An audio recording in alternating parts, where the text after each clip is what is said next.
or satar, like from the Greek mythology, just like with the pan and the naming of the chimpanzee, that Darwinian evolution, whose cousin was the founder or coined the name eugenics. So the whole cover up of Bigfoot scientifically, like it began back in the 1700s, the middle 1700s, Yeah. with the naming of them being Homo troglodytes, Yeah. basically cavemen.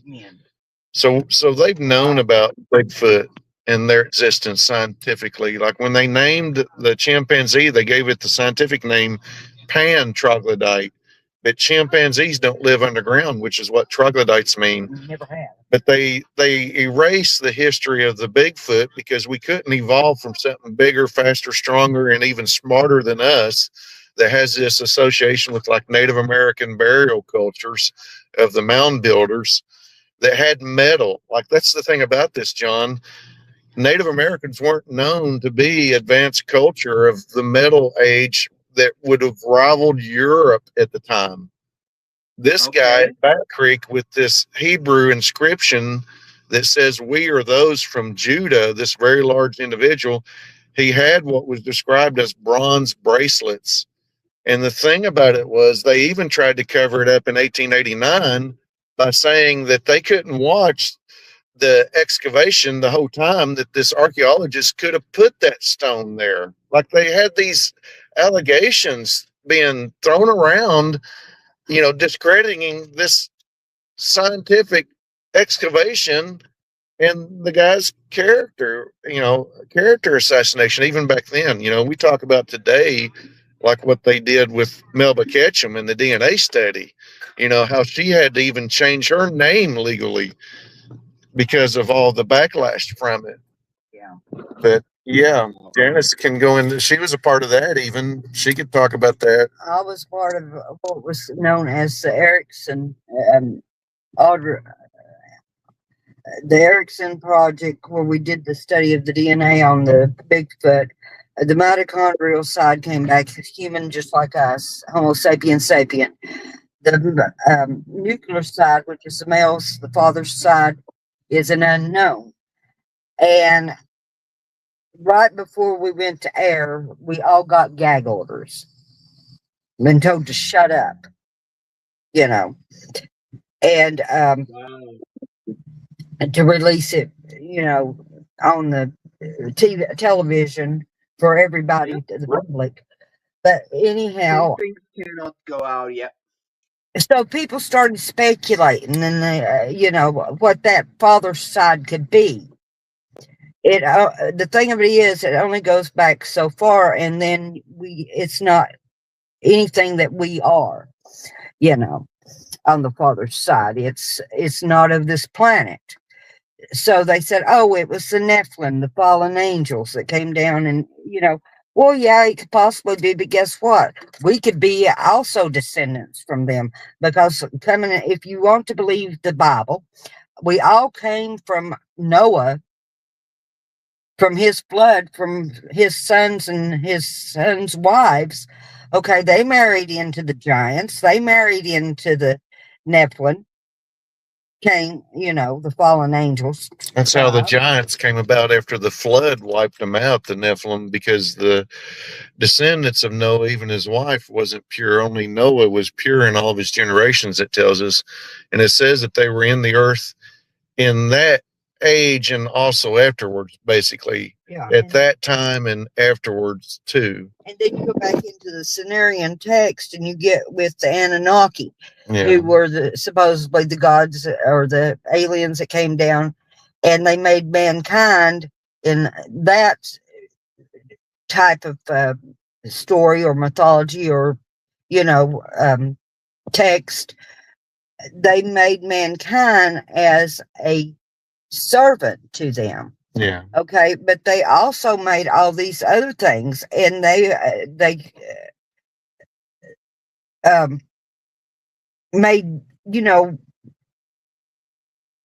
like the I'm trying to think of Anubis and all the others, other cryptids and other stuff, cryptids, like the dog men and stuff, and everything, half human, half angel, half animal cryptids like the goat man and stuff that we've encountered here. Yeah, but they considered, in Sumerian texts, the Anunnaki were considered gods.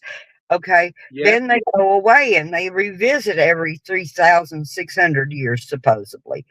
But they were here to mine gold to send up into the atmosphere of their planet to stop the holes in the atmosphere. Okay, guess what? We have Zechariah Sitchin. Yeah, Zechariah Stitchin. You can read some of the stories. Yeah. But any rate, and it's like, well, Carl Sagan and all of them. I've read a lot of all of these books, and I'm studied with some of the world-renowned anthropologists, cultural anthropologists and whatnot. But at any rate, it's like, okay, go back into Gilgamesh account, which is Babylonian, which goes back into. Yes, I've heard of that. And you Very ancient. Yeah, you have Enkidu, which was a hairy wild man, for heaven's sake. You have what we would consider aliens. And they were worshipped as gods too. They forced humanity to worship these giants and these half-breed creatures and entities, like the Egyptian Nubis and even to worship these giant Anunnaki. All these gods with wings and beings. They wanted the copper. Do you know about that? The what? Janice, they wanted us to mine the copper and the gold. The copper and gold. Yes, that's what they made us for. And Adam, in their language, in the ancient language, means slave. Ah, interesting. So they forced humanity into this slavery, just like with this individual at Back Creek that was a large individual. It was first said to have bronze bracelets with this Paleo Hebrew inscription beneath his head. Later they said, no, it wasn't bronze, because then you would have to have copper mixed with tin, and the sole source for tin come from mines in the United Kingdom in Europe. So how could you get cross-continent trade with Native Americans in North America unless they had ships? Well, guess who knew how to build ships? Noah and his sons. They just built the greatest boat of all time history with all the animals aboard it. So they would have known how to build ships in ancient days, and up until the time of the Celtic fleet with Alexander the Great, who burned 400 of their ships anchored at harbor. There was cross-continent trade with North American copper and gold and all these other metals that were being mined, just like this individual that was large individual buried in this mound, who they later said, no, it wasn't copper, bronze bracelets at that time, because that would be more advanced than Europe even.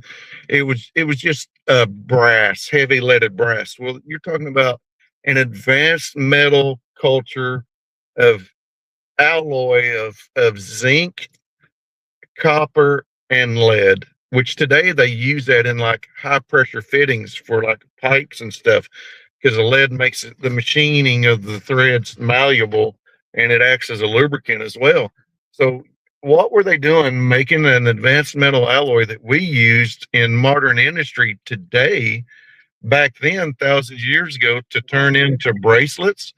I mean, the nearest zinc mine that was known during Native American culture is in Oklahoma.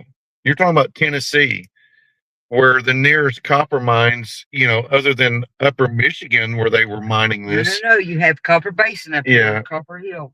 Near Tennessee, there's copper mines, ancient copper working mines as well. And you got to remember, the lead mines come from another area that's attributed to ancient Egyptian culture, where they found the purple dye. Well, the purple dye connects back to that northern tribe of Dan of Israel and the serpent culture, which all these primitive cultures, like Hopewell culture and Adena culture, that all ties in with serpent culture of anthropology, just like the red hand culture. The cave drawings of Neanderthals painting their red hands on the cave wall culture. Those are all serpent culture as well. So you have this spread of culture from the Middle East, from there to North America, just like To South David America. Pilates was talking recently with L.A. Marzulli about the DNA results of the Paracas skulls, the elongated skulls of where is it? In the Andes there in Peru and next to Peru. I can't. heard about that. But anyway, their DNA came back to a haplogroup that's found in the Middle East. You know, so you're talking about Middle Wow. Eastern people in South America now. You know, the skulls are formed not from cranial head binding, the actual position on the neck where you know your medulla oblongata controls all your body's functions and your brain basically at the stem of the base. It's in a different Yep. location of the skull with those heads than it is ours. So it's really interesting. It's more Yeah, but more like I center said, you go back to the over the head. Anunnaki, and they supposedly. So I'm going to go out on a limb All here. that genetic. Let me say that I am not necessarily any certain religion, but I do believe in God. I do believe that there are angels and that there are the devil and demons. That said, I believe that if you look at your Bible like any other book that you would read and read it from beginning to end, then you get an overall picture of what happened in the past. But go back into the Sumerian text, which is the oldest text, and you get these stories of different beings. What if the aliens came here, the ETs came here, they made us as slaves to them to work the mines, the gold and copper and whatnot mines, and they made these other cryptid type beings. They used their DNA to mix with ours, so that we would, we could say that they are the Nephilim or whatever, the fallen angels or whatever. What if we were sort of like a test tube baby? I've heard that as well before. And they genetically modified our DNA as the same with everything else. What if they're we have these different type of ETs, extraterrestrial beings? What if theirs have been genetically modified? Awesome. Incredible, my sister.